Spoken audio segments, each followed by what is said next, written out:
I hope the audience is ready for some more action, because we now come to the concluding session for the day, which is on creating Maritimity, ways, ends, and means. It will be moderated by Commodore G Prakash, Nausena Medal. Commodore Prakash has had a long, illustrious career in the Indian Navy. He was awarded the Nausena Medal for his distinguished service in 2018. With his vast experience, he has been delivering lectures for over 15 years at various armed forces institutions, offering professional military education. Post-retirement, Ma'am, Commodore Prakash has not yet joined. We are waiting for him to join. I'll complete the introduction. Let her complete the introduction. Noted. Uh, Post-retirement, he published a book of short stories and continues to contribute to services and civil publications. He has been mentoring select students of government colleges in Kerala through a very interesting initiative called Walk with a Scholar. We'll wait for Commodore Prakash, but we are very excited to see him commence and moderate the concluding session. Thank you, Meera. While we await Commodore Prakash, I'm sure I'd like to say Vishnu, Richa, and NDTV Nadkarni. I think we're waiting for Kulpreet also.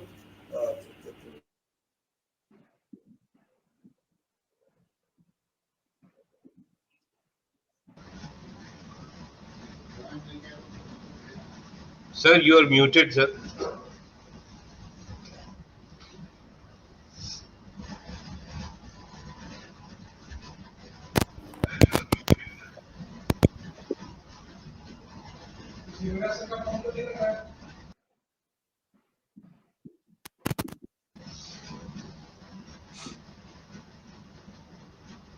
Sir, check audio, sir. Can you hear me? Yes, sir. You are loud and clear, sir. Can you hear me? Yes, ma'am. You are loud. Can you hear me? Yes, sir. You are also loud and clear, sir. Richa, ma'am, can we do an audio check? Could you hear me? Yes, ma'am. You are loud and clear.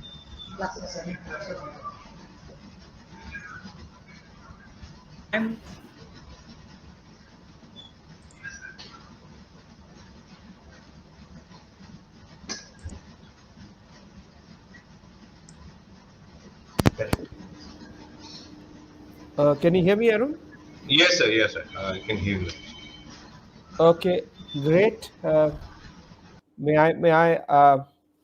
just like to welcome our eminent panelists again. And I think while we await Commodore Prakash and Kulpreet, I'd just like to tell those who are here, Admiral Nadkarni, Mr. Vishnu Som, and Ma'am Richa Pant, that this is a perfect build-up. I don't know if you've been watching the previous sessions, but we had a wonderful inaugural session and two great technical sessions and one special session for the young adults. And it's all building up very beautifully to this theme, because I think there is a general agreement that one way to create maritime soft power is to ensure that it has greater resonance amongst the people and public. And I think we got some great practitioners here. We've got a person who's been active in the field of television for many years, well-known face in Vishnu. Richa, you've been doing lots of wonderful documentaries about the armed forces and the Navy. You know where to pitch the ball, as they say. Kulpreet Yadav is a retired Coast Guard officer who has written books, but he has written about the Battle of Rezangla. We, of course, we are inspired by Rezangla, but I'm keen to ask him if he would like to write about maritime themes too. And he's written novels, but none of them with a maritime theme. And we got Admiral Nadkarni, who's wearing several hats.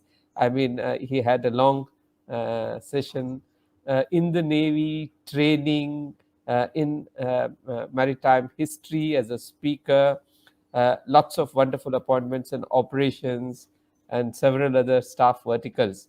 And now he's playing a very, very important role in the Indian Maritime Foundation as a council member. So we got him to give us the perspective both from the services as he saw it, and now from the think tanks as he sees it. How do think tanks play a very important role in all of this? So I think we've got some wonderful deliberations and discussions coming up. Tech team, do we have Commodore G Prakash and Kulpreet, or we don't? Sir, we are still waiting for sir to join. Can you send out a word for them? Yes, sir, we are calling it. Meanwhile, so as to not sort of, we have lots of people watching on the YouTube and on Sailor Today, another parallel channel on the YouTube.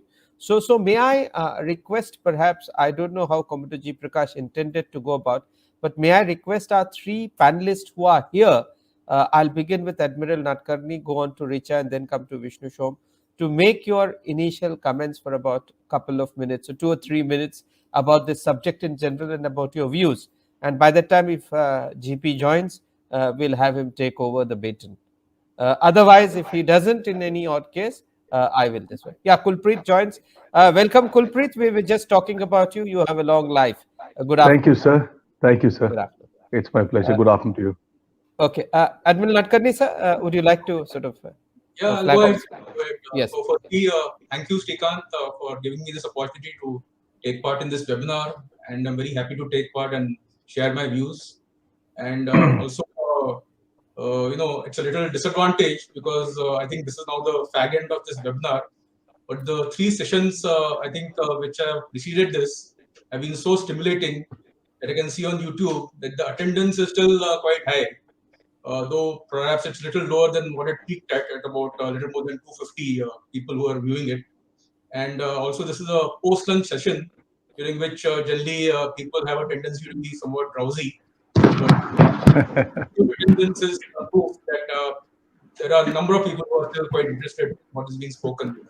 I'm sure that this session also will be equally stimulating. So may I just come in here, sir? Since Commodore G Prakash has come. Sure. Commodore Prakash, good afternoon. I began in your absence, made brief introductions of all our eminent panelists as well as of yourself. We've introduced you, and I've asked all the panelists to, I didn't know what was your sort of plan of action, but I asked our panelists to begin with a couple of minutes of initial comments, beginning with Admiral Nadkarni, and he's just started. So you can take it over from here, and I'll be happy to recede into the background. Yeah, okay, thank you. Good afternoon, ladies and gentlemen. Apologies, in Kerala we do things differently. Good afternoon to everybody.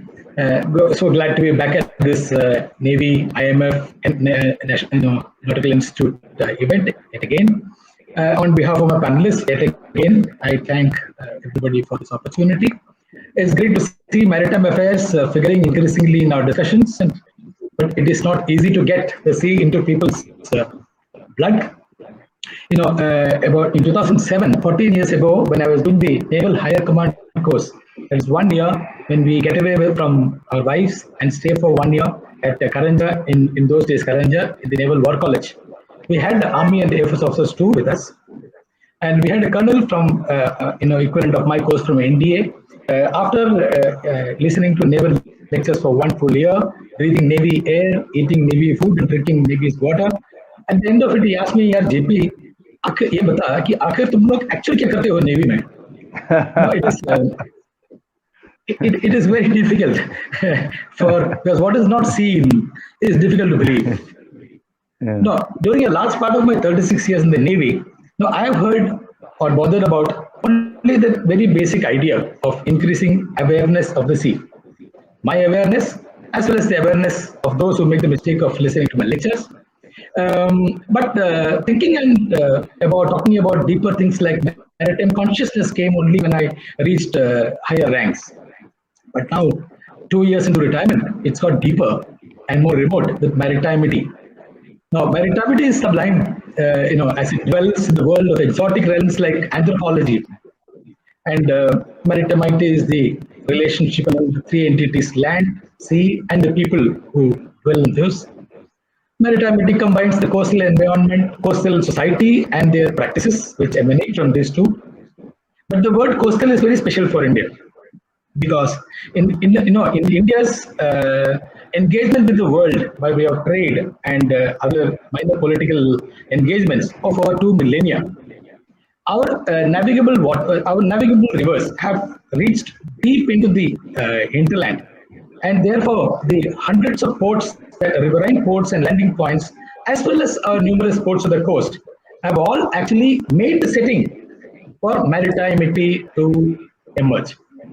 Now, did it but really happen? Did it really emerge? If it happened, then did it wither away? Or does it lurk unseen somewhere, unnoticed in the way we think, we talk, and we act? Now, maritimity is how much the seas figure in the bloodstream of those on land. It is a manifestation of past physical engagements, and it could be tangible, intangible, it could lie fallow, not translate to action. It is unlike maritime consciousness, which is desirable among people at large, but essential among policymakers and statesmen. Maritime consciousness can be engineered, and through it, maritimity can develop over time. So if maritimity exists, it could be tapped to speed up the creation of maritime consciousness. So it may be right to say that maritimity and maritime consciousness actually feed off each other. In a large country like India, it is difficult to bring out awareness about the oceans among the wider public. It's easier in little islands. I have been to an island nation so dependent on import that if ships get delayed due to bad weather, shops run out of essentials. I remember reading. I used to read Dawn for about 15 years from 2000, and every day in the news in Dawn they would publish the ship arrivals with crude oil, and products in Port Qasim, because they were facing up to 18 hours of power blackouts in those days, and the arrival of this of the ships was essential to assure the public that they may actually have fuel to fire their factories or their power stations. So, but since such things don't happen in India, it's difficult because of our size. Taking the seas into hearts of the people is tough, but we must try. All my panelists have been involved in the sea or matters related to the sea in their lives, and hence they're perfectly capable of discussing today's theme: creating maritimity, ways, ends, and means. So here we go. First, I'll start from closest to home, my heart, the Navy, and Admiral Nadkarni. Now you know about him. We have been associated for very long, and in his second last appointment for about 2.5 years, when he managed the affairs of the Southern Naval Command, I was his head honcho in Cochin. Sir, no, I don't know if Keshwar has said that, but he's a man beyond all those things that are on his biodata. I know that he's a man with deep interest in literature, in films, in music, especially Western music, history, and a genuine love for academics. Sir, with such a background, Nadkarni sir, what does maritimity mean to you? Over to you, sir.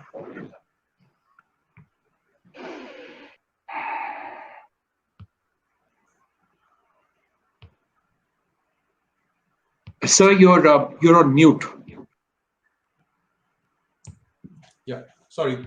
So when I saw this program, which came to me for the first time, I was not sure what this term actually maritimity was, because I had not heard it before in all my 37 years of service. So I did the first thing which comes to mind these days when one is faced with the unknown, and that is to Google it. And I saw a number of articles which dealt with maritimity, and two definitions in particular, I think, came to my attention.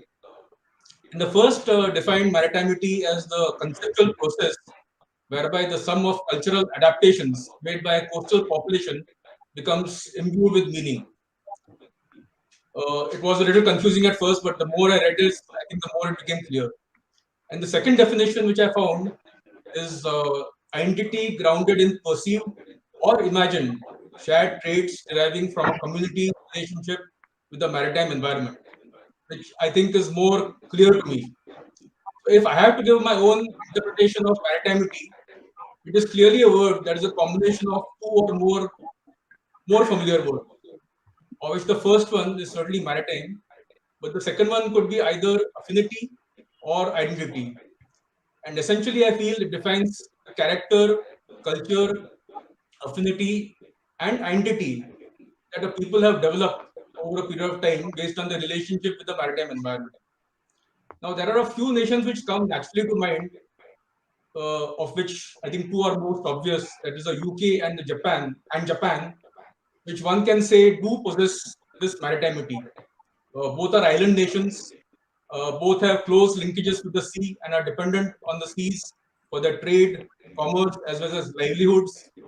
And both in the past have had very sizable and very impressive navies that have contributed to the expansion of their empire. Though in the case of the British Empire, it lasted for much longer than in the case of the Japanese Empire. Sadly, I feel that India, despite having a long coastline of more than 7,500 kilometers, strategically located island territories on both seaboards, as well as being very advantageously located in the center of the Indian Ocean, does not possess this maritimity. Except for a few coastal communities who are dependent on the sea for their livelihood, the majority of Indian citizens have little knowledge or interest in the oceans and seas that surround us. And I think this has also been brought out by the previous speakers during their sessions. And nor do most people understand the importance of the sea for our trade, commerce, and energy security, as also having a significant bearing on our national security. So, though we are all now talking about petrol and how important it is for us, but very few people probably would be aware that most of the petrol or rather the crude oil which we use comes from overseas. Also, my perception is that most Indians do not have a sense of history and interest in the preservation of our heritage, and which is why so many of our historical monuments, such as coastal forts, are in a sorry state of neglect. And you all know the story of also Vikrant and Virat, which the Indian Navy for many years tried hard to convert into maritime museums, but unfortunately had to ultimately send away to the scrapyard because they were just too costly to maintain, and it was possible that the steel was corroding so badly that they may well have sunk alongside in our dockyard. If you were to go to the beach in countries who may be considered to have a high degree of maritimity, especially on the weekend, you would find hundreds of people who would be taking a dip, surfing, swimming, sailing, jet skiing, or participating in any other water sport which they may find entertaining. However, if one were to go to a beach in India, most of the people would find to be fully clothed, with a few perhaps gingerly treading water, and maybe one or two adventurous souls trying to go out a little deeper. But you would find a lot of belpuri, chaat, fresh coconut, and stalls, ferris or giant wheels, as they call them in our country, merry-go-rounds, pony rides, and many such other activities. Now, how can we develop this maritimity if we have to do that, which is the theme of this particular session? And I feel that there are several ways, but since this is my opening, I will just summarize some of them, and perhaps we could discuss this more in the later Q&A.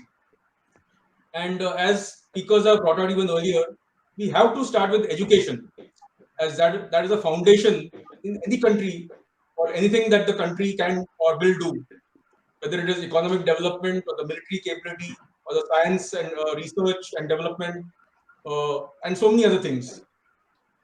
And our maritime history and heritage, as well as the importance of the seas in our economic development and national security, must be an integral part of the syllabus in all the primary schools, which also has been reiterated in many of the previous sessions and which I am also reinforcing. Also, there needs to be a similar focus given towards inculcating an interest in marine sports. And I'm especially talking about two sports, that is swimming and sailing. And sailing, in the last session, we saw Advait, what he has achieved. And even in this year's Tokyo Olympics, we had 4 sailors who participated in 3 classes, who participated in the 49er men's class, one lady participated in the laser radial, and another man participated in the laser standard.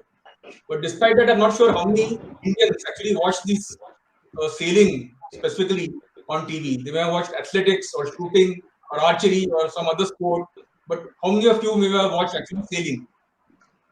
And in fact, these sailors did quite well, I would say, compared to some of the results which we had in the past. The next step I feel that needs to be taken is to create awareness and generate interest in maritime activities, which is largely a function of the media, whether it be traditional media such as print or electronic, that is TV and radio, or present trends of social media, cyber, and especially YouTube, which I think is a great medium for spreading this message. And as regards our historical monuments, which I mentioned earlier, were suffering from neglect, I think this is the responsibility for both the central and state governments, which have to not only preserve but also restore many of these neglected edifices and make them proper tourist sites, which many citizens of our country will have a lot of interest in visiting. So with that, I'd like to end at this stage my opening remarks and look forward to some interesting discussions to follow. Thank you. Thank you very much, sir. A couple of days ago, I had spoken to Richa for the first time in my life, and I think I thought I was a great storyteller, but I ran into such energy and storytelling that that I had to just quietly listen. So it was a great experience. Richa telling me her illustrious past from NDTV, 10 years and 10 years abroad, and the filmmaking, and she's made a lot of interesting movies about the Navy. Surely that must have been covered in the introduction by Comdt Kulpreet. So I will come straight away to the question, Richa. With all that Richa, with your rich experience, having dealt with a lot of stories about life at sea, human experiences, what does maritimity mean to you? So I'm a landlubber. I'm a girl from Uttarakhand, and I'm also a landlubber because I come from a background where my entire family is in the army. So my blood runs a bit cocky in that sense. So what does maritimity mean to me? Very little. Mixing with the ocean does not run normally within me. I'm the kind of person who had a near drowning experience in Tobago, in the crystal blue waters of Tobago. I'm the person who comes from Nainital, where we have a wonderful lake where the British used to use for yachting, but we have lost out on that. We have a yacht club, but we only have pedal boats. So I believe that India has a very uneasy, even though it's surrounded by seas from three sides, we have a very, very uneasy relationship with the waters. And how did it all change for me? I started doing a bunch of stories for the Navy. I did a documentary on the Indian Naval Academy for National Geographic. And one thing interesting while doing that was to see how the first boys and girls out there, what they struggle most is with swimming, and they need to pass down before they're even able to go to the next term. Most of us can't swim. Most of us have, as Admiral Nadkarni said, we go to the seas, we dip our feet into it. Our clothing doesn't work for it naturally, but we're uncomfortable with it, and we don't like it that much. After that, I went on to do something. I did a 4-part series for Discovery Channel on how to be a submariner and what it takes to be a submariner. Fascinating, very interesting. But what was changing for me was meeting this wonderful man, and a rare breed of men that he is, Admiral Avati, and who was fueling Retd, who was the great engine behind making this circumnavigation of 6 young women happen around the world, and seeing these women do it. And to be able to understand what it means when sea and waves come together, plus the magic with the wind and the kind of adventure that it takes. That is what really changed my idea, my imagery, my friendship with water changed at that one time. I think we're having this conversation today on Maritimity at a very, very good time. 2021, as Admiral Nadkarni said, is a very, very good year. First time we've had 4 people going to the Olympics. They may not have won anything, but they actually reached there. That is a very big deal. It's 2021 is also the year where you've had a Padma Award going to Ali. I don't know how to pronounce his name. Manik Farm. Ali Manik Farm, the old man from Lakshadweep, sailor. done all kinds of things with boats and ropes. The knowledge of seas and water is very deep in him, and he's been awarded the Padma Award. 2021 is also the year when we've seen world's biggest traffic jam at the Suez. It has brought forward to everybody how important the seas are for trade and how important it is for us to be taking an active role out there. So, where am I? What is my point that I want to make out here? And I want to say that I believe that the Navy has a lot of stories to tell. The Navy for a long time has played as a silent service. If it wants to dominate the narrative, if it wants to tell any narrative of any sort, it has to speak up. It has to be open up to the media, to be allowed the media to tell its stories. We cannot tell your stories for you. And you have a lot of stories, whether it is your heroes, a lot of the MVC stories. I grew up with a mother who would love telling tales, and I grew up on the story of Captain Miller and the Great Sacrifice. It's a heroic story, a fantastic story, not told too much, not out there in the public sphere to that extent. There is a story which happens almost in every other year when the naval ships go out to do amazing rescues, as they did with Cyclone Taute this year. So many of the ships went out. 100 odd people were rescued by the Navy.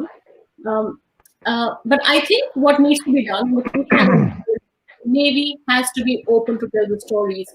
And there is a time to tell the stories, old stories and new stories. This year, the Air Force asked us to tell, they wanted to talk about their role in the 71 war. Everybody's been talking about it. We've been working with them for the last 6 months. And I wanted to tell the naval story also. We reached out to the Navy about 6 months ago because I knew that the museum in Goa, I had seen the videos of Virat and the Alizas taking off at that point of time and the great role that they had played in the liberation of Bangladesh. But the Navy wasn't interested. There is a story, you need to dominate the narrative. You need to tell your version of the narrative with the people that you can, whether it's people like Vishnu Som, whether it's people like me, whether there are people in print. 2021 is a wake-up year. We're glad we're having this conversation. Let's see where this takes us. And hopefully we will be telling loads and loads of stories. And whether it's a romance of the water, the wind, and that is created out in the ocean, whether it is stories of strategy, whether it's stories of humanitarian rescue, whether it is stories of Somali pilots and what is happening. There are loads and loads of stories to tell.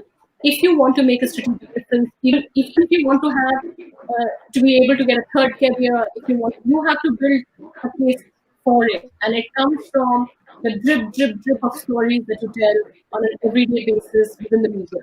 And the Navy really needs to wake up and think about what it wants to tell and how it wants to tell.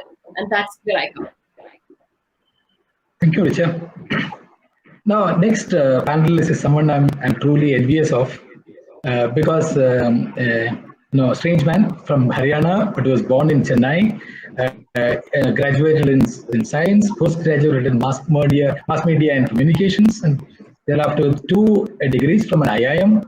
And then he joins the Coast Guard, spends 23 years there and chucks all that and withdraws up north to start writing books because he thought that was his calling. I am jealous of him because I could not pull myself off like that with any inner calling. And he's not at it easy. And that tough life of his is converted into motivational lectures, which some delectable ones are there on the net for everyone to see. So here we have retired Commt Kulpreet Yadav, now who's poised to become an actor after all that. And his latest book on the Battle of Rizengla has just been published, and he has now gone right from the seas to the mountains. Kulpreet, great to have you on the panel. What does, with all your background, what does Maritimity mean to you? Thank you, sir. Thank you very much. First of all, it is such a pleasure to be speaking alongside these outstanding participants and speakers. I'm really very excited, and I've been looking forward to this particular webinar. As far as this question is concerned, Maritimity, just as Admiral Nadkarni was speaking earlier, I have heard about this term just now when this invite came. And since then, of course, I've spent some time to understand and kind of deconstruct and interpret maritimity versus maritime consciousness. And if I can break it down and make it very simple, I may not be 100% right, but I think maritimity basically means taking action. And maritime consciousness means being aware. So when it comes to taking action, I personally believe that all the stakeholders, whether it's the Navy or it's the Coast Guard or it's the Merchant Navy or the maritime branches of the police or the customs, all these need to, or the state police and the local fishing communities, the shipyards, etc. All these have to cohesively work together and improve the situation in the maritime waters. So these are my initial thoughts. I would also like to say that yes, I've spent 23 years in the Coast Guard. I'm very fortunate to have been a part of it, and also I have had wonderful friends in the Coast Guard, and did some great missions, great operations, not just with the Coast Guard, but also with the Indian Navy, in the Indian Air Force, to a small extent with Indian Army. And whatever I have become today, and I'm trying to become, I think the foundation of that was actually laid down while I wore the white uniform. So these are my initial thoughts, and look forward to having a fruitful conversation on this. Thank you, Kulpreet. My next panelist needs no introduction. You can see him everywhere. You look left, right, or center. You will find him. One of our most favorite channels, NDTV, been there for over 20 years from the beginning, I suppose. Who gives you those wonderful programs on TV. I remember in 2006 when I was commanding INS Taragiri in the Western Fleet, he had taken a ride on a Sea Harrier, and I remember his interviews then and his stories then and later. When the decommissioning happened, I remember him interviewing people, the commanding officers, people who have served on board earlier, and thereafter I also know. I remember last year his effort, the 11th hour, 59th minute efforts to save the Virat from being scrapped and being made in the museum. But surely the government of India would have taken a decision on that and the reasons wouldn't have been known to anybody other than them. They have reasons. Anyway, he's been embedded in a lot of wars, of military action, even Bhuj earthquake, and that's one hell of a lot of experience to have. Vishnu, in the light of that vast exposure that you have had, the affairs of the sea, what does maritime mean to you?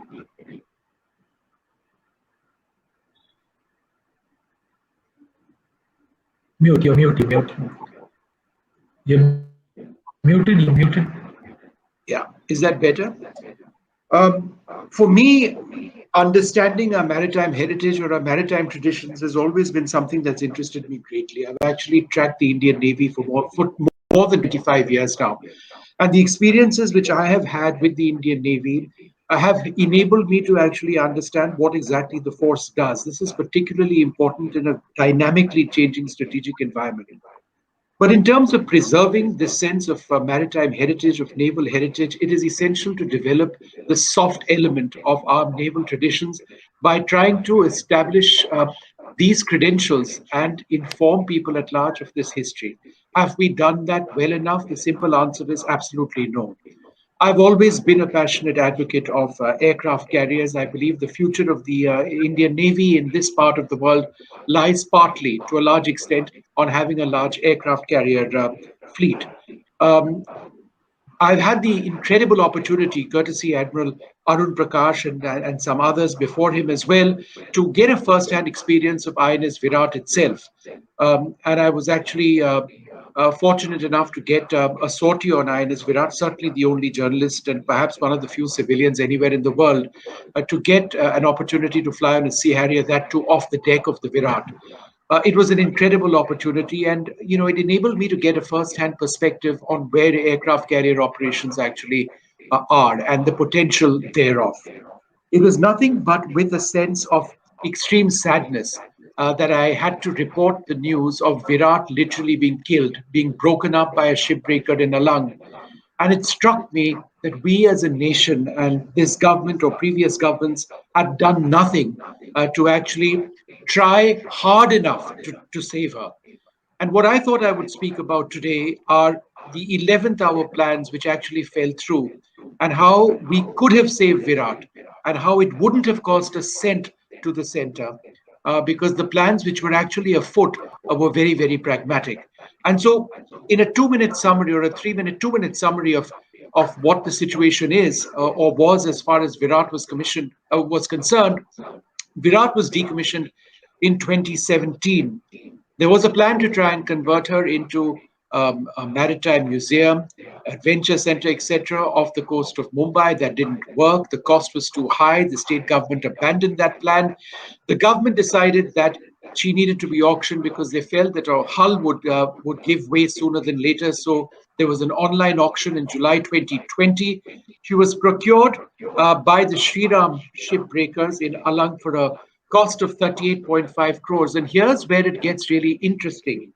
At the 11th hour, a company called NDTV, working alongside the Goa government, came up with very serious plans to take the ship after refurbishing her, parking her off the coast of Goa and transforming her into a living museum and of the heritage of the Indian Navy over the last several decades. They got into an agreement with the Shriram shipbreakers in Alang, who actually agreed, and the amount they agreed on was 100 crores. Remember, the Shriram group bought the ship as scrap for just 35 crores. But the Shriram group came back to NDTV and said, no, look, there's a problem. Unless you get a no objection certificate from the government, we cannot sell this to you. And that no objection certificate never arrived. NDTV as a group went from pillar to post in the defense ministry. They were not given meetings with the defense minister at a time when they sorted. There was no progress over there of the files at all. They ultimately had to go to the High Court and then to the Supreme Court as well. Throughout this entire period, I made a personal effort in getting through to the Shriram group. And I told them that, look, the matter is now before the High Court and later the Supreme Court. Don't break the ship. But after initially waiting for a short period of time, they felt that they couldn't delay it any further. So quite and justifiably, they started breaking the ship. It was sad in a sense because while the matter was being heard of in the Supreme Court, this group chose to go ahead and still break the ship nonetheless. At the same time, Aditya Thackeray of the Shiv Sena got in touch with me because I'm in touch with him, and we spoke about how the Maharashtra government, it was the new government at that stage, could actually do something. The earlier plan under a different government didn't work out, and he said that the Shiv Sena government in Maharashtra presently was willing to put in a very sizable amount of money to ensure that the ship could be parked off the coast of Mumbai. And then there was another plan as well.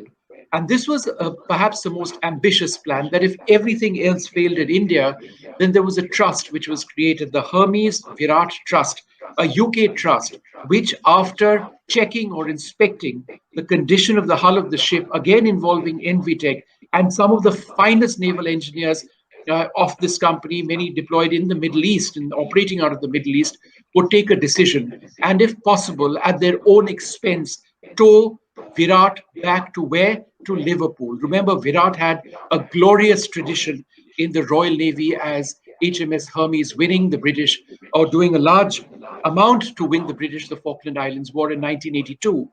And they actually managed to get into an agreement, hadn't been signed, but they would have, to park Virat, to dock Virat off the center of Liverpool and transform her into a world-class museum, very much like what the Americans have done with their aircraft carrier, the Intrepid. It is nothing but shocking and sad for me that the want of an NOC is what prevented the ship from being transferred. This was a proper plan with a detailed engineering plan. There was a financial arrangement which was reached, but without the permission of the government, this could not go on. This never happened. Virat broken. The pictures were coming to me every 2 days. a living part of our maritime heritage destroyed for no rhyme or reason. My first comments. Thanks, Vishnu. Abdul Nadkarni, sir, returning to literature. Churchill once complained that Royal Navy officers didn't have to read a single book on strategy. Can't hear you.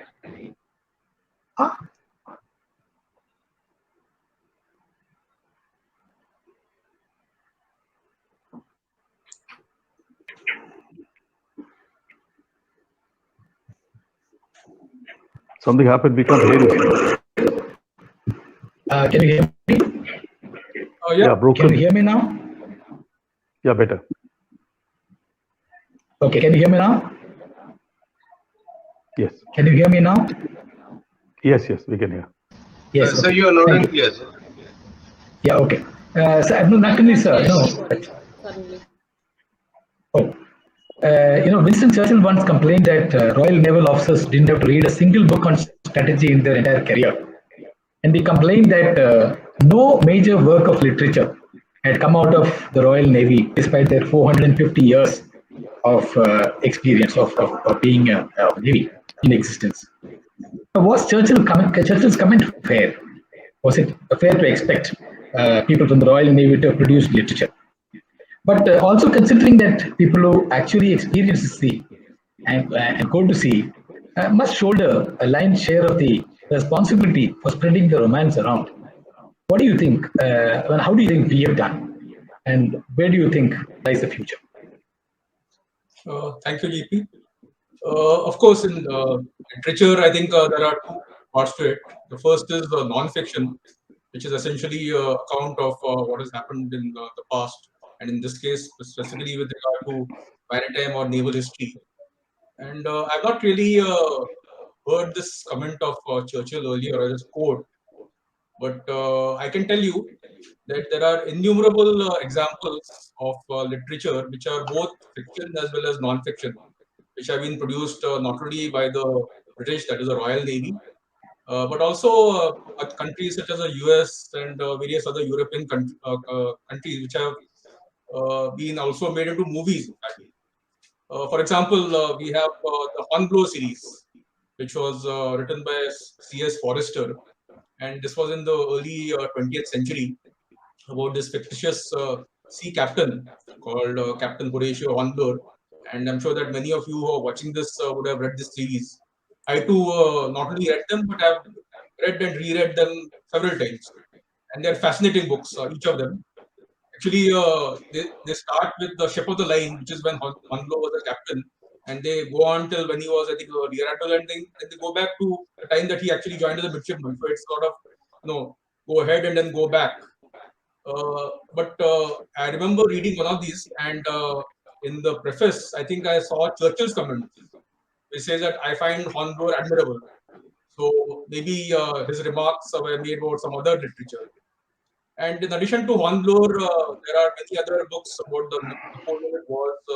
You would all probably remember about Master and Commander, which is based on the stories of Captain Aubrey Maturin, written by Patrick O'Brien.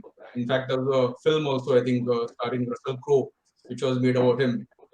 And then there are books which cover more recent histories. For example, The Cruel Sea by Nicholas Montserrat. Similarly, you have HMS Ulysses, which was written, the first book actually, which was written by Alistair MacLean, and he went on, of course, to write several more. And then you have the books which have been written by the Americans. For example, The Cane Mutiny, which was written, the first, I think, book which was written by Herman Wouk. And again, he went on to write several more, including two very epic sort of books called The Winds of War and War and Remembrance. Thereafter, there are also a number of non-fiction books, and these are actually sometimes more interesting than the books of fiction. I recently actually read some books by an American author called James D. Hornfisher, and these were primarily on battles fought during the Pacific Campaign. For example, we have a book called The Last Stand of the Tin Can Sailors, which is based on the Battle of Samar, fought as part of the overall Battle of Leyte Gulf, which was the biggest naval engagement in history. And this was where a few American destroyers and destroyer escorts took on the might of the Japanese battleships, which were trying to attack the invasion force, which was landing on Luzon in the Philippines at that time.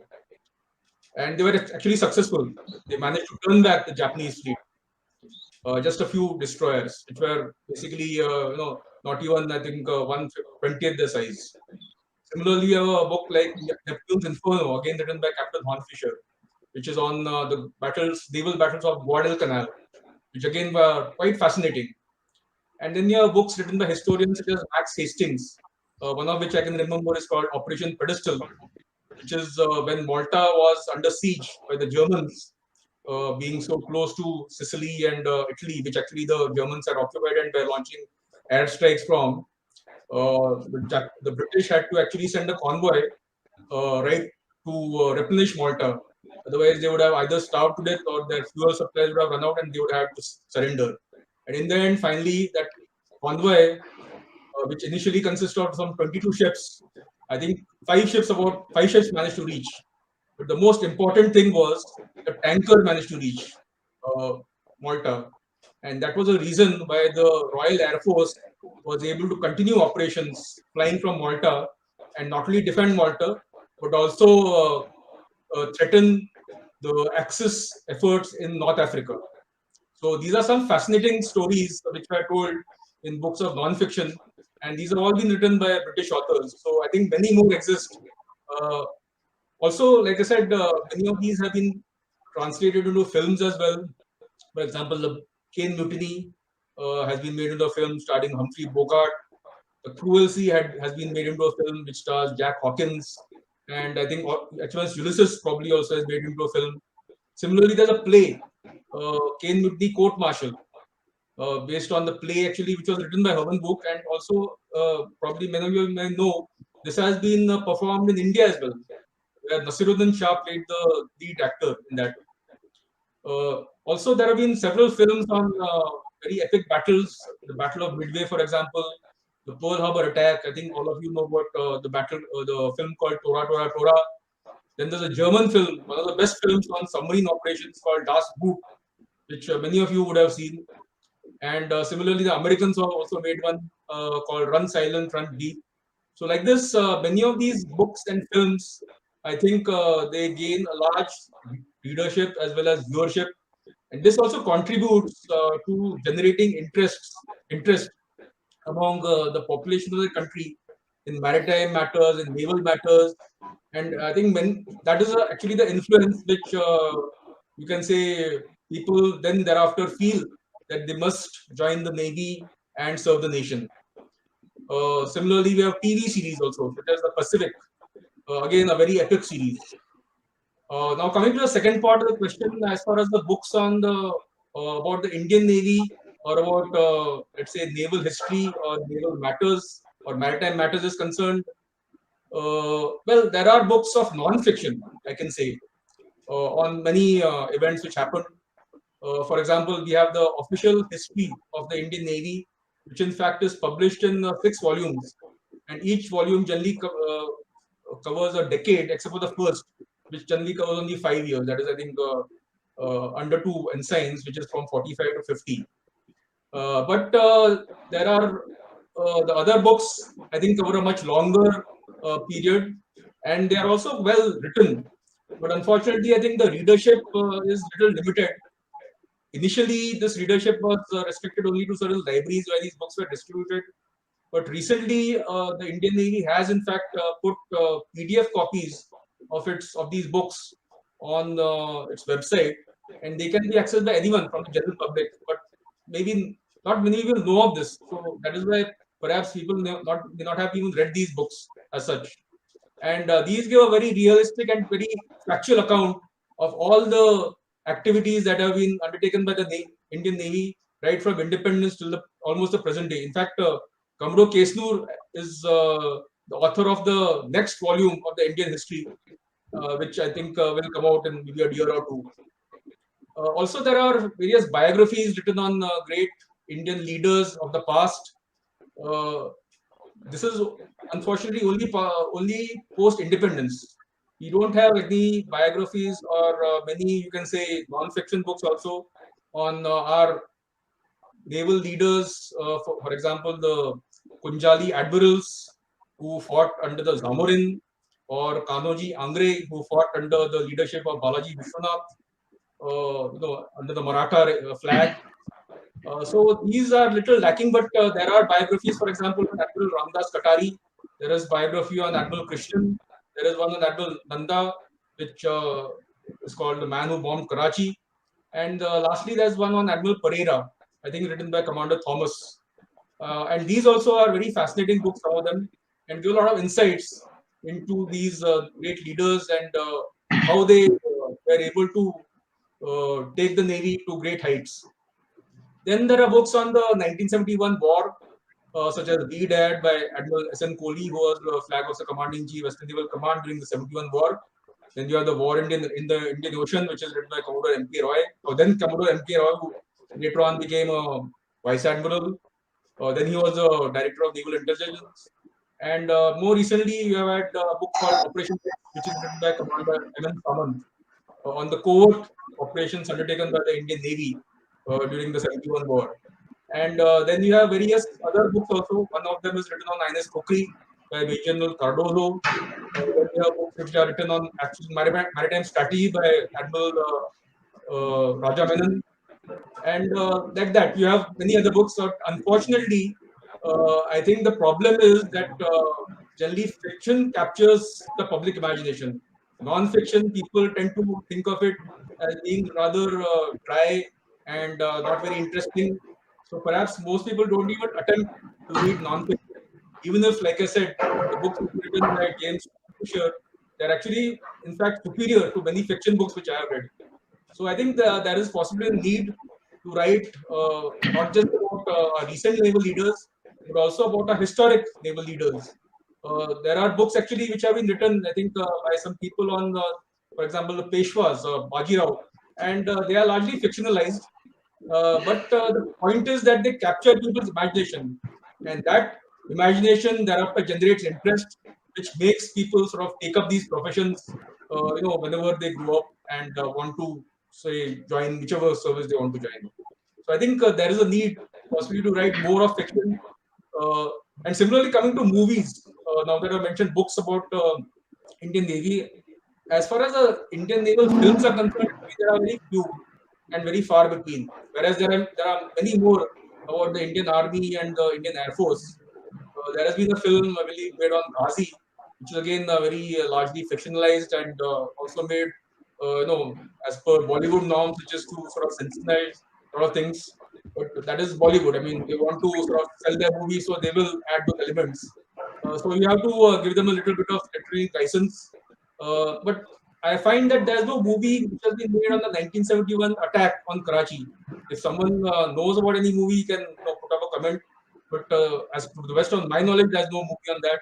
Similarly, there's no movie in Kokri. There has been a book written on it. So I think if such movies are made, then possibly it can serve to generate interest. Thereafter, it can also add to our overall arts and culture of maritime aspect. Thank you. Thank you, sir. Definitely, we need much more fiction. We are lucky to have a lot of Malayalam fiction, which is based on written by people who've been at sea, both sailors and officers. There are lots of books in Malayalam. Okay, Richa, you dealt with the Tarini ladies close, and they came from different parts of India, from different backgrounds. And did you find any evidence of lingering maritimity in them? What do you attribute their to the success to? It's interesting that 6 young women from different parts of the country, only one came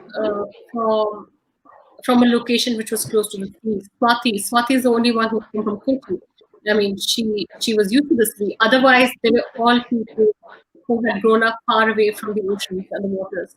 However, I think Tarini played quite a bit, especially when they came back. The Tarini women went around schools and colleges speaking about the adventures that they've been around.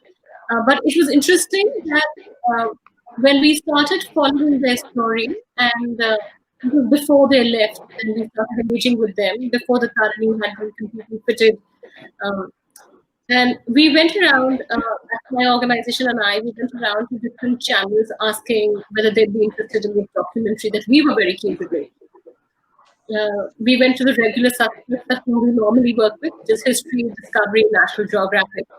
And what I found fascinating is because all these channels love military content, and they all said, women on a boat, no guns, no action, no real interest. However, because I was fascinated, we worked with the Tarini girls, we put GoPros on the camera, we taught them how to do basic shooting, and eventually, at the end of the journey, 9 months later, we did come out with a documentary, which has done very well in National Geographic. But it's also fascinating how there was not immediately any interest and to say, hey, we need this. Everybody, we should have been a bidding war to grab a documentary on the Tarini. And I think that is because, when Vishnu was speaking so passionately about why was this amazing piece of history demolished, it comes from the big things don't happen because the everyday small things don't get done. You are not in the public consciousness on a regular basis. And somebody within the Navy has to be thinking about that. What is our story? How are we coming out? When the Army is out in the Northeast, they're engaging with the local boys out there or wherever. They are probably funding the local football match. They're coming out to engage with the local population. What are we doing? Does the Navy do that in the boat races of Kerala? I mean, maybe on the backwaters, but there's still people. How do you engage with people who actually engage with the water in whatever limited way? Plus, we have wonderful sailing clubs which the Navy runs, which are not easily accessible to everybody out there. And is there a thinking, a greater thinking which is happening that with the Coast Guards, with the Navy, with how do you encourage a whole load of youngsters to get into water sports? It's very interesting that the National Sailing School in this country, it is a national sailing school, is actually nowhere close to the sea.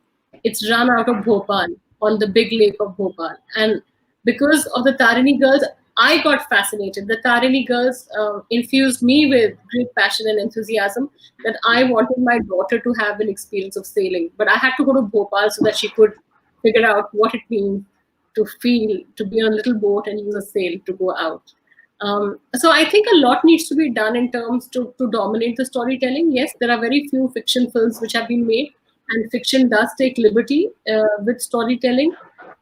But I agree with Admiral Nadkarni, you have to give creative license to people. But there are a whole lot of other stories which have to be done at the moment. I wanted to tell the story of the Marcos. It's a file which is pending, I think, at the MOD level for a very, very long time. We called to do a recce on the INS Vikramaditya 3 years ago, and it hasn't gone out anywhere. There are lovely stories the Army allows us to do about little operations which have already happened. The Navy decides to keep silent on it. For example, just take the case of Pulwama. Everybody afterwards spoke about what the Army was doing, what was happening post Pulwama. But what we were not told about, nobody came out in the public sphere to talk about, was how the VKD had sailed forth and the entire cavalcade and her, the large flotilla of ships that she takes like a skirt around her, and had prevented any commercial ships from coming close to Karachi. And what it means, a blockade of Karachi automatically means you dry out their economic blood and people quieten down. I think the Navy has to put itself forward in telling their things because they do such interesting dramatic work. The Marcos is currently working in Kashmir in so many places. My cousins tell me who are posted there. But these stories are not coming out. And the Navy has to speak up for itself to create the romance, the drama. There is enough magic, there is enough adventure out there. And if you tell your tales, it might create a space within the common people within India for more people to join the Navy, but also decision makers to say, why should a file not be signed? Why should it take, for the lack of a signature, a ship was lost? That's awful, and it must never ever happen again. But to be able to do that, there has to be a continuous way of storytelling to create a maritimity which is which is from the media to a larger population of India. Thank you, Richa. Let me turn to Kulpreet. Kulpreet, I wonder, you have spent 23 years on water. You've written about romance, you've written crime, you've written even a battle in the mountains, but nothing as yet from sea. Is that something, is that romance something that we're going to see in the future? I was expecting this question, to be very frank, sir. Yes, 23 years at the Coast Guard and the experience that I was speaking in my introductory notes. Why haven't I chosen to write a book on the waters is perhaps because I think for anybody to write a book, it's a very solid commitment. It is something that needs to come from the core of your heart. It has to be something that you really believe in. It has to be something on which, in a way, your life depends on. After leaving my job, I'm someone who's always been very keen and very interested about espionage. So my childhood, my college days, even as a service officer, I've spent considerable amount of time reading espionage. But at that time, of course, I was not aware that I'm going to become a writer one day. So my initial books, obviously, were on espionage themes. Romance I wrote, just to be very frank and honest with all the people listening in, is perhaps because I was at that time around 47 or 48. I'm 53 now. And one day I just mentioned to my wife that I'm going to write a romance book now. And she said, please don't. And I said, why? And she said, for anybody to write a romance book, you should be romantic at heart. So I took this as a kind of a challenge, and I thought, let me try to write a book about human relationships in which actually there is no villain, because more often than not, unless it's a romantic thriller, in romance books, it's all about internal conflicts and internal struggles. It's about people. Nobody's bad there. And I thought when I started writing that perhaps it would be a chapter, but it ended up turning into a book, and it has become one of my best-selling books. Anyway, coming back to my latest book, Battle of Rizangla. So since, as you said, I hail from the state of Haryana. My father was in the Indian Air Force. I grew in different parts of the country. And whenever I used to go on summer vacation with my parents to my village in Haryana, everybody used to talk about these Rizangla warriors. Because out of these 120 people, rather all 120 people, they came from South Haryana. And 2 of them were related to me. And women used to sing songs of their, Raganis, the local folk songs of their valor. And I used to come back to school in Chandigarh and tell my friends that, this is what happened in Battle of Rizangla. And they used to look at me and ask me, what is Battle of Rizangla? Later, when I went to college, I went to Naurushi Vadya College in Pune, very interesting, very impressive college, continues to exist today. There too, they said, what is Rizangla? And even in 1991, when I reached Naval Officers Academy, with due respect, the libraries which are there and the officers that I interacted with, absolutely, I did not come across a single person who had heard of Battle of Rizangla. Now here I was with 2 of my relatives who sacrificed their lives, and so many people from that part of India, and only they actually ended up becoming heroes for those small villages. And I thought the time has come. Now I should write this book. So when I was 49, I was about 12 books old at that time. I started researching. About 2 years it went in, and finally the book came out. I'm very satisfied because it's been almost 1.5 months. It's been published by Penguin. They believed in this story. The fact is, from 1962 till now, nobody has written a book on Battle of Rizangla. There are at least a dozen books on the 1962 wars. I've read all of them. Everywhere the mention of Battle of Rizangla is just about a page or page and a half.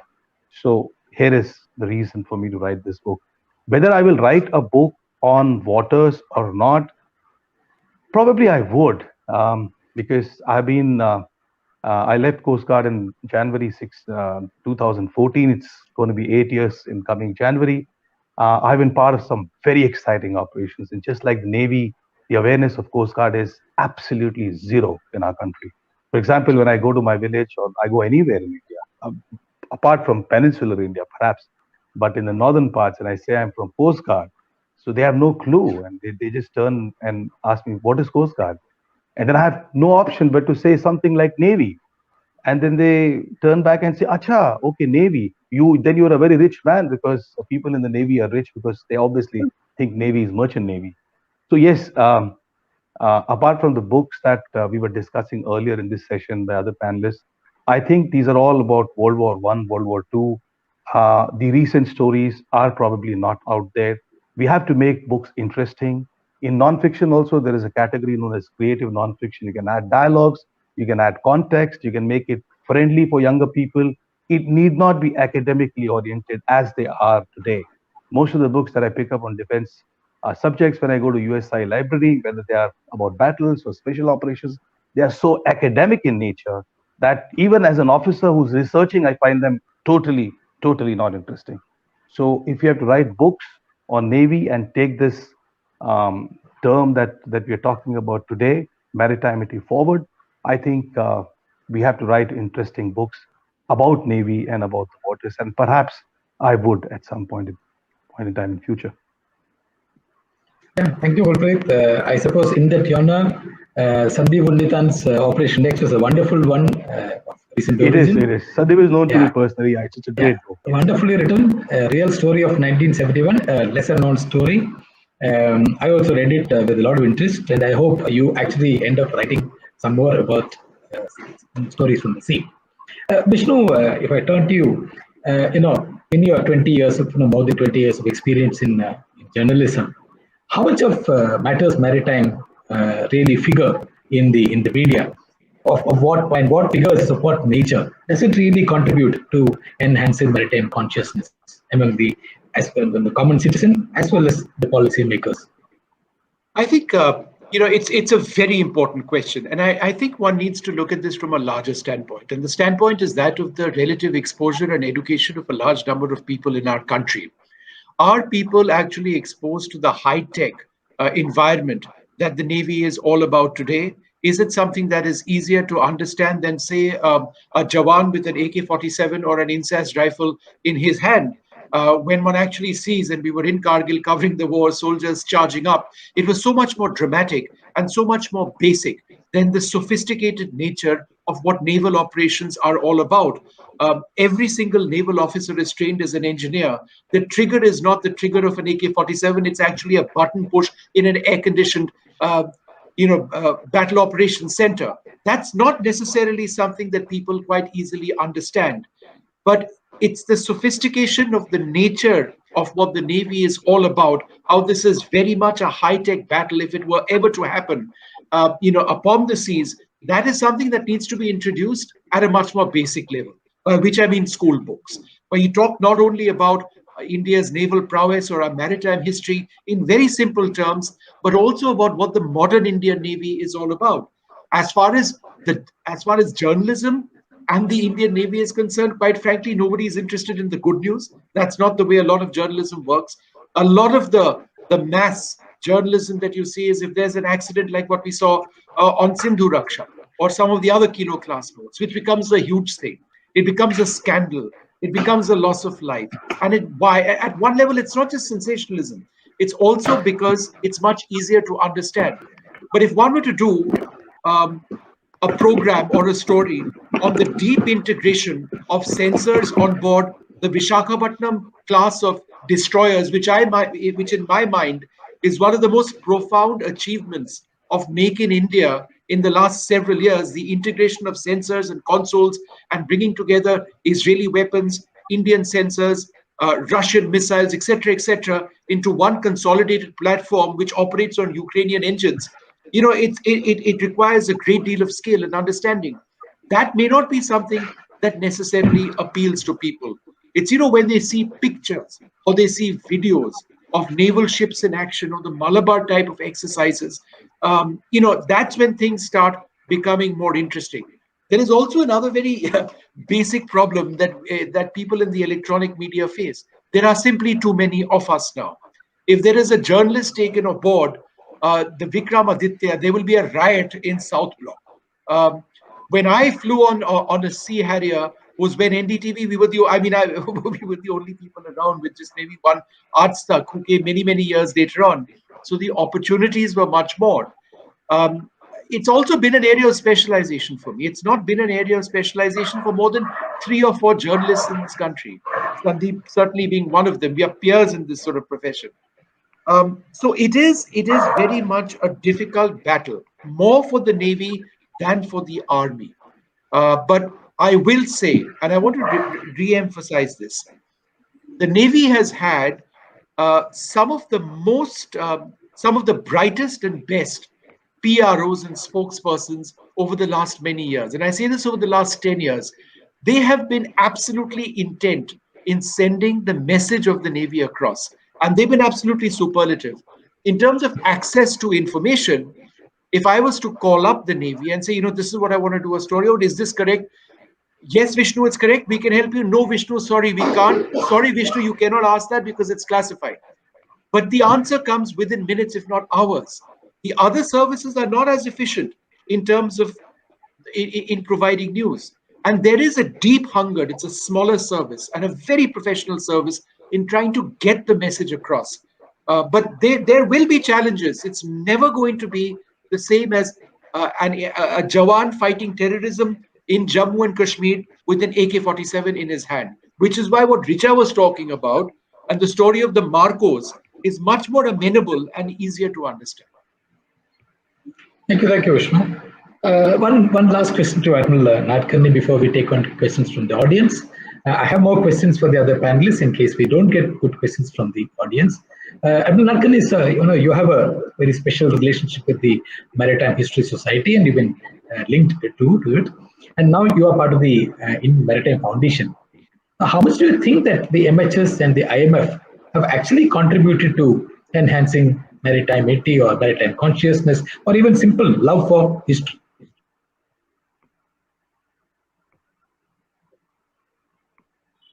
So you're muted. Yeah.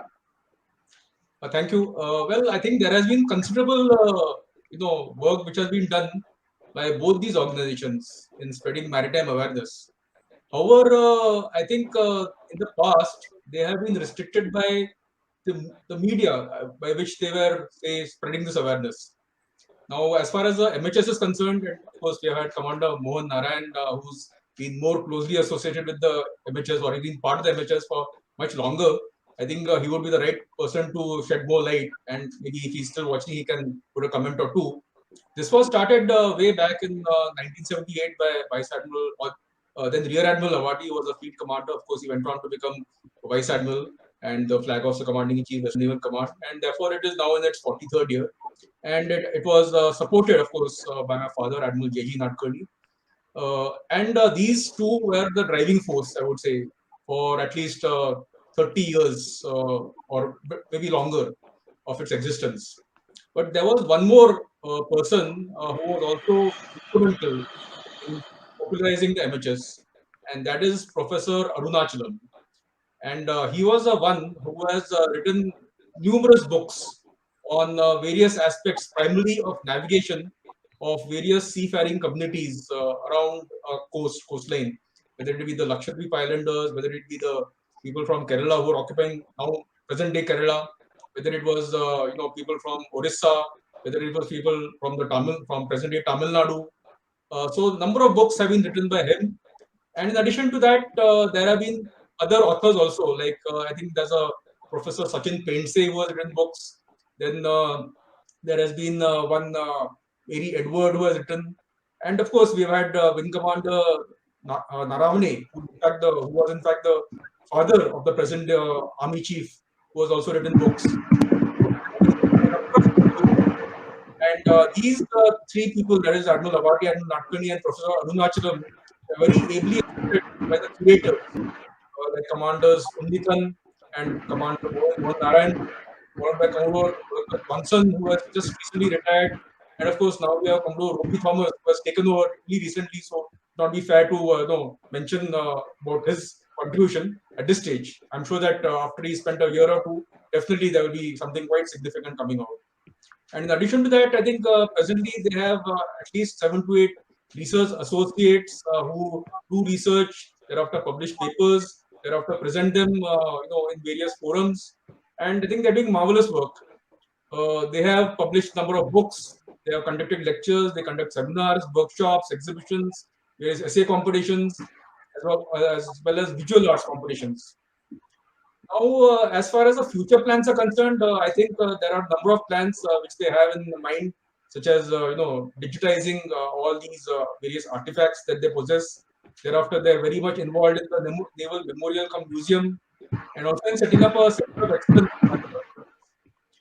However, like I said, in the last 43 years, or at least 40 years, most of this awareness has been spread through in-person kind of forums, whether it be a seminar or whether it be a lecture, wherein we all generally went to a hall in Mumbai. Of course, that is normally we go to the Malla Hall, which is in the Navy Nagar. And in the past, I remember we also used to go to Angre Auditorium a few times.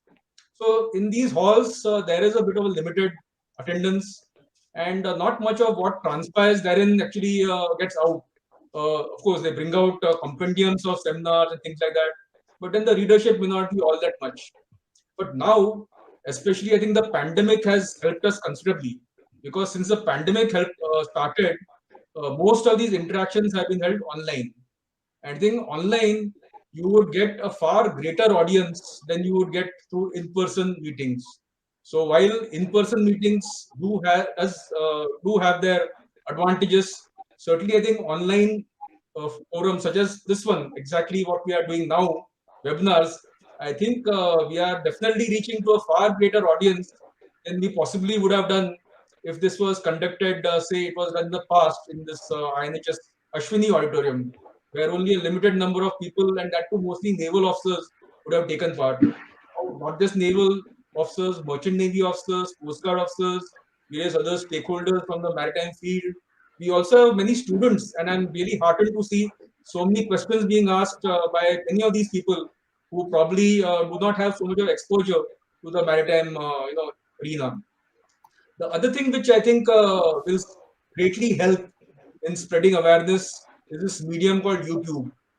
I've always found that whenever I require to know about something of which I have little knowledge, the first thing which I do is go to YouTube. As regards the Indian Navy itself, when I searched on YouTube, of course, Indian Navy has its own YouTube channel which we are presently using. And there are very many others which are mainly, I think, for recruitment. They tell people how to apply for recruitment and how to get through the process and so on like that. But there are very few actually which tell the general public what the Navy is all about. And even the Indian Navy channel, if I have to be a little critical, though the videos are very well made in terms of visuals, but there is very rarely a commentary on what is actually being explained. So I think it would be great if that also could be included. And more than that, I think many people, if they could somehow become creators, they could tell others. And generally, when you're a creator, having a very documentary type of performance, generally will not gain much interest. You have to be really in your face. That means that the person who is watching this, firstly, the thumbnail, the title, that has to gather his attention, and then only I think he will be able to see the video. And once he sees the video, whatever is being talked about in the video and shown during the video, both the narrative as well as the visuals, I think should be so appealing to him that he sees through the entire video. So I think YouTube would be a very good medium for spreading greater awareness. But it need not be only these type of webinars. It could be even lectures. It could be any topic which you would like people to know about. The different types of naval ships, for example, or what the Navy is all about. And of course, these are talked about at various other forums as such. But generally, they are thereafter seen, and then the next day people will forget about them. So you have to have channels which regularly show this, bring out videos at the rate of maybe twice or thrice a week, and that is the best method I feel that can spread awareness. Now, next, coming to the Indian Maritime Foundation, I think which you also asked about. I think this also is a very old organization which was founded in 1993 by Commodore Rajan Veer, who's the patron emeritus, president emeritus right now. And I hope that he's watching this. And as mentioned, it has been mainly headquartered in Pune, but of course we have got now chapters in Delhi and Chennai. I am of course a very recent entrant, having just joined about a year back. So probably having seen the president and the vice president talk about it earlier, I think they would be better authorities. But I can speak a little bit about what I know. And its primary aim is to, again, as you mentioned, raise awareness of the oceans and to rekindle maritime consciousness and pride in our people and make them sea-minded. And in the past, its primary means of spreading the message has been through its flagship journal, which is called Seagull, which is presently, I believe, in the 105th or so edition, which we are very proud of. And in fact, it has continued right throughout without a break.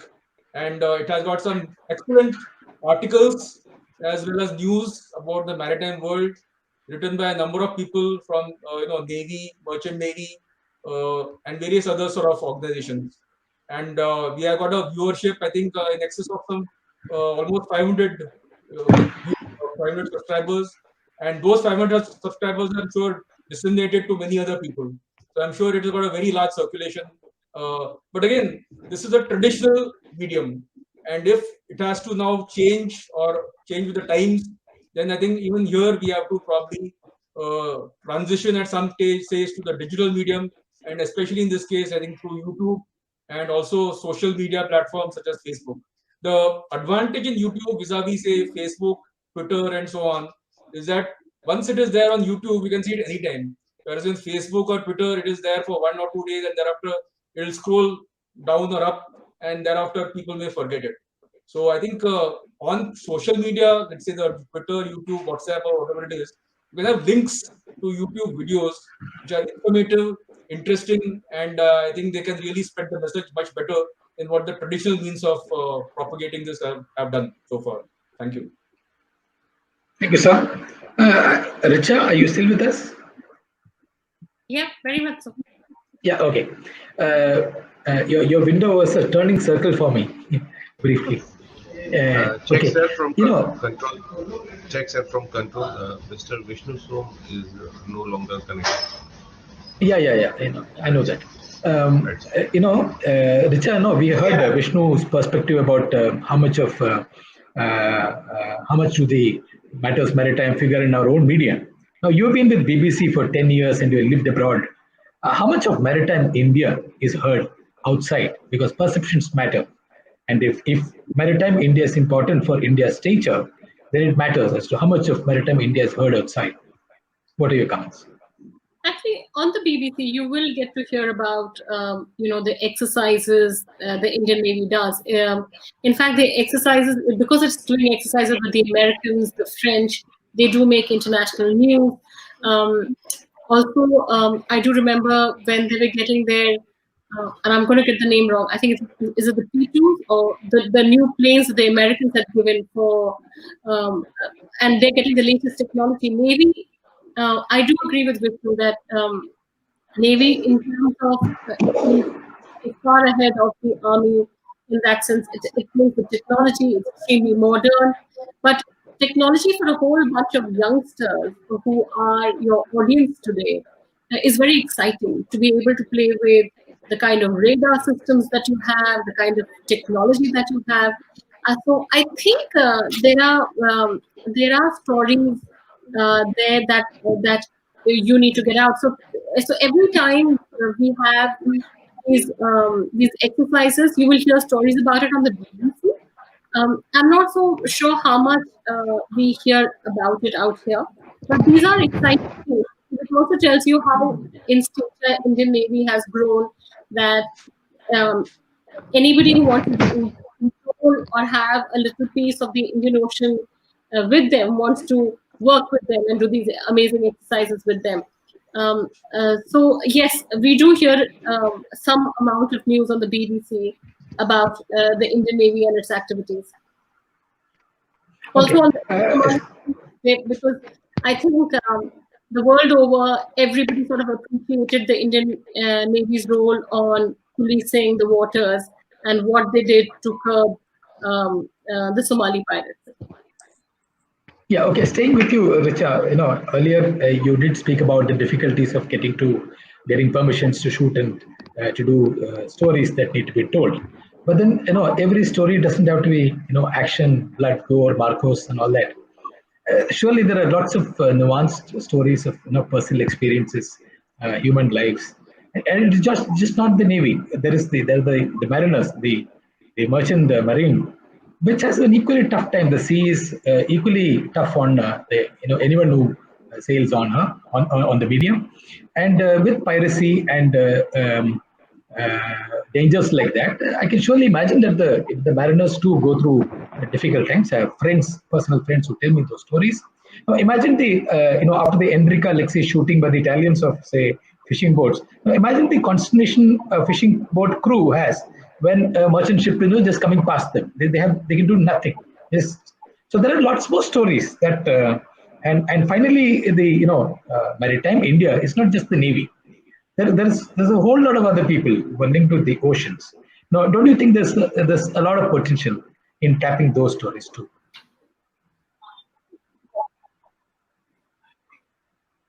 Richa, it's for you. I think you're right. I do understand why permissions get stopped. The Ministry of Defense and the Navy have their own security reasons why. Hello, can you hear me? Hello, Yeah, can you hear me? Yes. Commander Prakash, can you hear me? Yes, I can hear you. Hello. I can hear you. I can hear you. Ma'am, you are loud and clear. Can you hear me? Check, ma'am, you are loud and clear. Commander Prakash, can you hear me? I think. Yeah, can you see me? I'm giving you a thumbs up. Okay. I said I do understand why. I do understand why sometimes it's hard to get permissions, because these are defense establishments. Permissions, there are the Navy and the MOD have very good reasons very often not to give access. But you're right. Besides the Navy, there are other coastal forces, whether it's the Merchant Navy, whether it's the Coast Guards, and these stories have to be told, and they are quite magical in that sense, because have to be told to talk about, so that you can build a consciousness. Also, because not simply because there is a purpose to build a consciousness, but because these stories are exciting. With the BSF, we've done something on what they do when they are patrolling places which are the riverine borders, for example, right, by the Sundarbans, and the kind of problems that they have because their waters are not deep, and kind of boats that they have, and what do they have to do about it. You talked about blood and gore. However, the audience does love blood and gore, So the Marcos, anything to do with the Marcos becomes extremely exciting. And also because somehow the Marcos is far more exciting than even the special forces of the army, which we've done a lot about. Because the special forces can't do the kind of stuff that the Marcos can do by going underwater. The Marcos being, they can manage the air, they can manage the land and the water. So the Navy is in that way extremely special. And there is the great attraction that we as storytellers have in wanting to tell your tales. And then, of course, when all these, INS Kolkata, INS Kochi, and the great work they did right now in the rescue operations during the cyclones, when everybody battens down their hatches.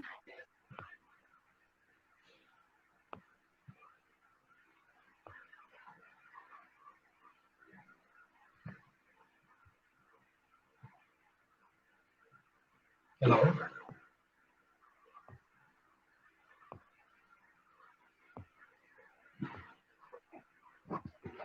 We lost Richa there. Security issue. Yeah, sir, I think while we wait for her, I will come to Kulpreet. Last, question for the day, Kulpreet. Say you are spreading your activities into the world of movie making, screenplay writing, etc. Richa, I will. Okay, you can finish your answer. Richa, you can continue. So just to complete what I was saying, the Navy, because the Navy has these amazing ships which control so much of the oceans. The Navy has technology. The Navy goes and works with many more foreign military services than the Army and the Air Force. The Navy has these planes which can land on ships. And the Navy has a Marcos which can work on land and on water and on the air. So the Navy is extremely rich. That's why the Navy is a great attraction for storytellers like me who want to tell their stories. And that's why we keep coming back to you. And of course, the Navy also does a lot of work in peacetime, the humanitarian work that it does, the diplomatic work that it does, which make it an exciting place for us to find our stories. And that's why we're always hovering around people like you. Okay. Yeah, Kulpreet, thank you, Richa. Continuing with Kulpreet, the question that I was asking you, now that you're going into screenplay writing and even acting, would you, and now that you're considering writing something about the oceans, would you also consider doing,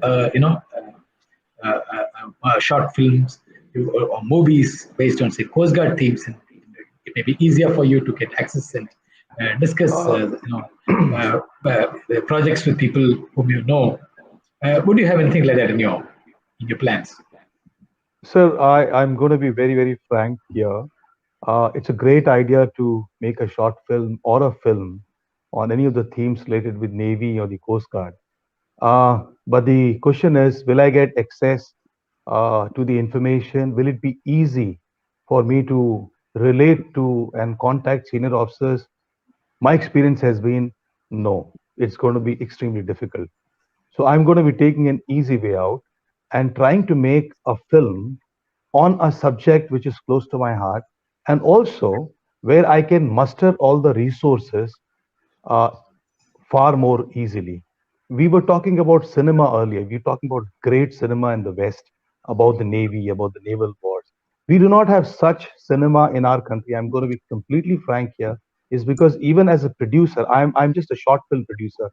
Tomorrow, if things do go well with me and I become a big film producer, the question that is always going to linger in my mind is, if I make a larger than life entertaining story about the Navy, will I get information? Will I get access to the naval resources or the Coast Guard resources? Or at the moment, let me tell you, I'm writing a police story.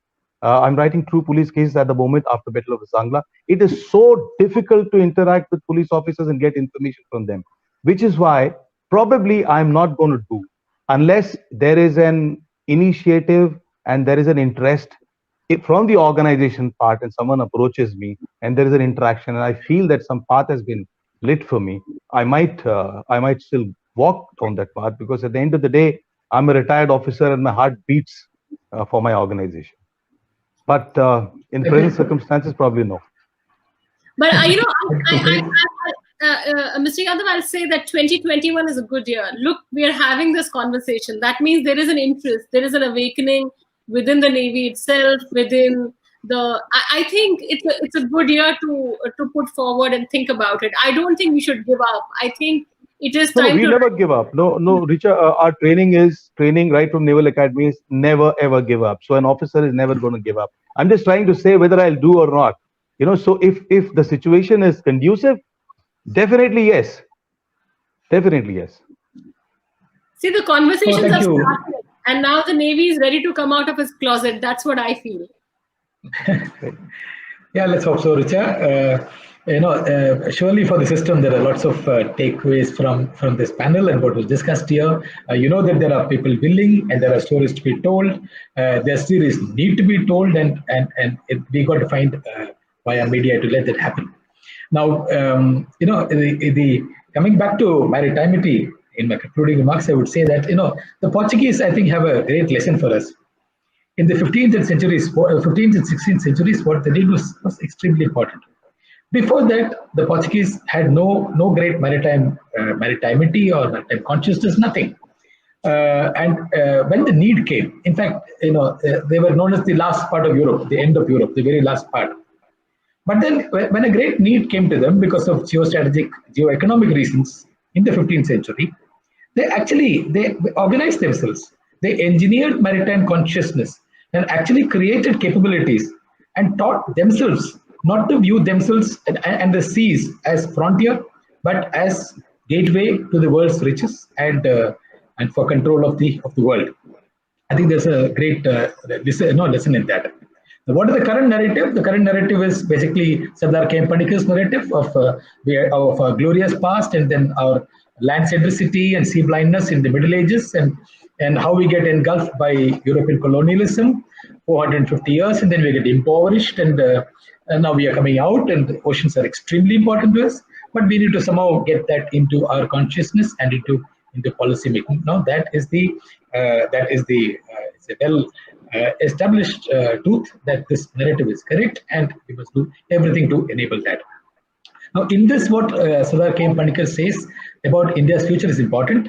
He says that if India decides to be a naval power, it is not sufficient to create a navy, however efficient and well-manned. It must create a naval tradition in the public, a sustained interest in oceanic problems, and a conviction that India's future greatness lies at sea.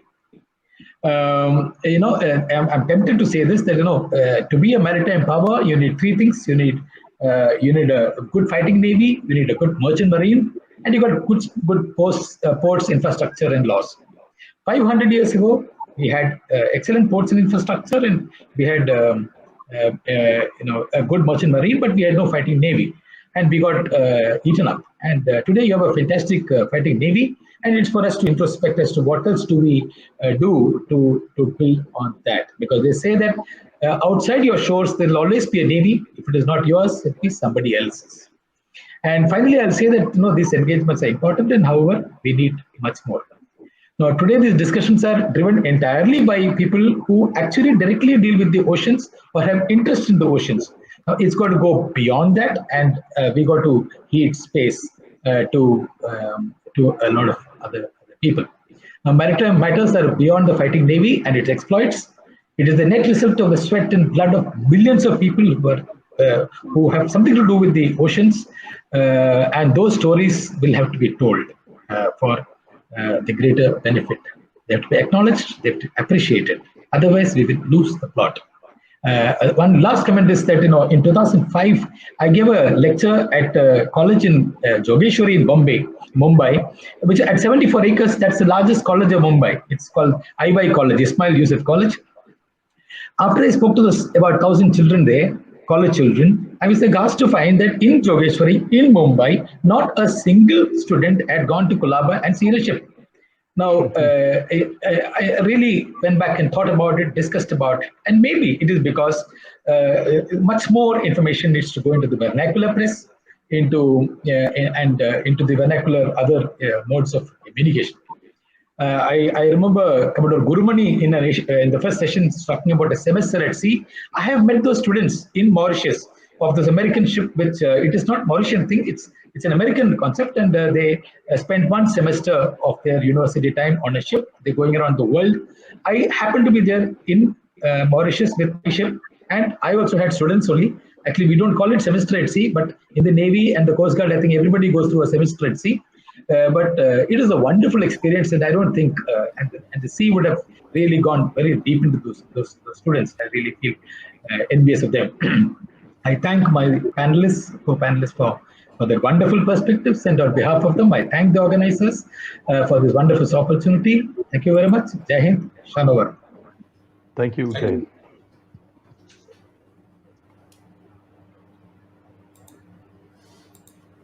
Thank you, Commodore G Prakash, for comprehensively moderating this session, and all the lead speakers for their insights on maritimity, and taking us through their experiences in the maritime world, and exploring ways and means of determining how to harness India's maritime soft power. Before we formally end session 4, let me highlight some key takeaways from the session which comprised discussion around maritimity and how that has contributed and shaped India's maritime soft power.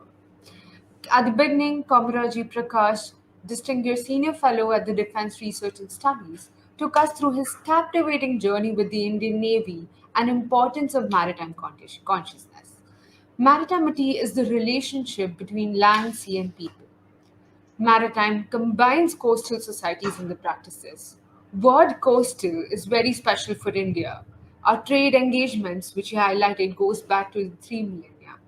And the rich maritime history has made the setting for India's maritime architecture. Maritimity has been defined as a manifestation of past physical engagements and has been in tangible and intangible forms. He focused very well on the ascendance of maritime consciousness and maritimity. To begin with, Rear RJ Nadkarni, sir, he defined he explained 2 definitions of maritimity. First, the conceptual process whereby the sum of cultural adaptations made by the coastal population engages with money. And the second definition comprised identity grounded in the perceived or imagined shared state deriving from the community which is part of the maritime environment. He explained the maritimity definition by giving the examples of 2 countries like UK and Japan that can be explained to have the feature of maritimity. Both are island nations and have close linkages to the sea for trade, commerce, and livelihoods, and have greatly contributed to the naval expansion. In culmination, maritimity basically is the character, culture, and entity people have developed living in the maritime environment. In lieu of that, India, with a vast coastline, does not comprise this feature. Hence, it is important to understand how important it is maritime and trade, how important it is to highlight maritime trade and commerce. In order to set strategies for maritime cultural heritage, one has to understand India's maritime trade. Does the concept of maritime cultural landscape bridge a division between land and sea? In the similar lines, he has envisaged his view on the literature, covering various historical anecdotes, and one of them was The Last Stand of the Tin Can Sailors. It covered the full narrative account of the Battle of Samar and also the history of naval warfare. Moving ahead, Ms. Richa Pant, who has been an Indian document maker, travels through her experience in covering various stories of Indian Navy, understanding maritime strategies and various narratives of sea, identifying stories that cohesively put forward the maritimity of India. Followed by that, Commt Kulpreet Yadav very succinctly deconstructed maritimity and maritime consciousness. He distinguished them in one meaning to take action and another to be aware. When it comes to taking action, all the stakeholders of Indian Navy, Merchant Navy, Coast Guard, Customs, and the local fishing communities, they effectively contribute in having to improve maritime waters. In addition, he also took us through his interesting journey of publishing his first book, The Battle of RAdm. At the end, Vishnu Som concentrated that in lieu of preserving maritime and naval heritage, it's essential to understand soft power that derives from heritage and cultural traditions. The passionate advocate of aircraft carriers, he reminisced about the historic contribution of the aircraft carriers. Vishnu Som viewed the loss of Virat, a living part of India's maritime heritage, and urged greater cohesivity, purpose, and urgency in institutional maritimity and policy.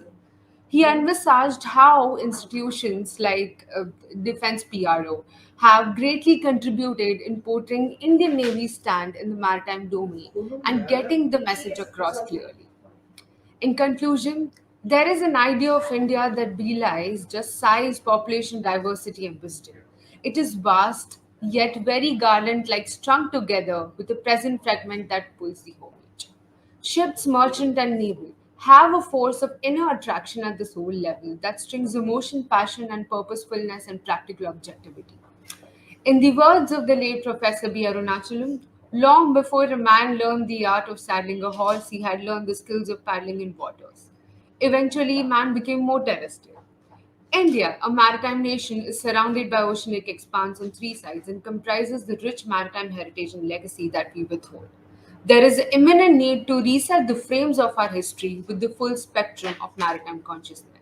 Today, with this maritime webinar, we have introspectively looked at India's engagement in the Indian Ocean and understood conventional and emerging perspective on India's maritime soft power. With this background, I would like to proceed towards the end of session 4 and will resume closing session. Back to you, Ms. Veera. Thank you.